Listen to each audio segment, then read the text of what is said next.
What's going on, Combat Sports Nation? This is Sean here at Cage Titans Media Day. Ran into one of the many fighters from South Shore Sports Fighting, Manny Bermudez. Okay, so you have this fight here. Mm-hmm. What drove this matchup? Was it your camp? Was it theirs? Mm-hmm. And how do you feel now that it's happening?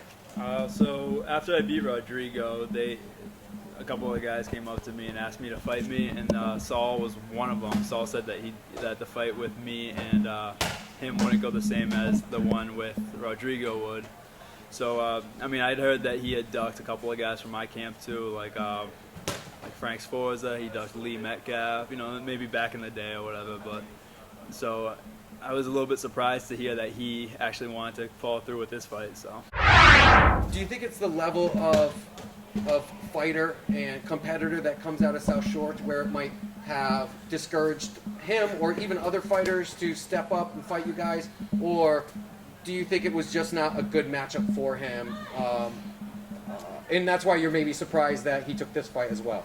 Well, I mean, South Shore, like Lee Metcalf, Brandon Fleming, Mike Marcioni. We've had awesome guys come out of there, and they've all been, like awesome grapplers. And we've had some guys that have just killer striking too. You just don't get to tell because their grappling is so dominant in the sport. But I honestly don't know why Saul took this fight. I think he thinks he has an edge with experience, or he thinks he's going to take me to deep water. That's the quote that I heard from him.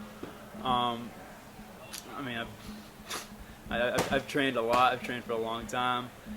He's fought a lot of guys. He's fought a lot of big guys around here, but he's taken them all to decision. He's lost decisions. He's kids, but kids are jumping around.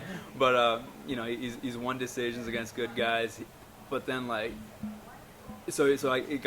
gets you thinking, oh man, this guy's good, this guy's a killer. But then you watch the actual video of the fight, and you're like seriously, this is how the guy wins. This is how he wins the fights. So there's a difference between fighting and sparring, and I think we're going to establish that on the 4th. Follow us on Instagram, watch us on YouTube, check us out on Facebook, visit us on Twitter, and stay tuned.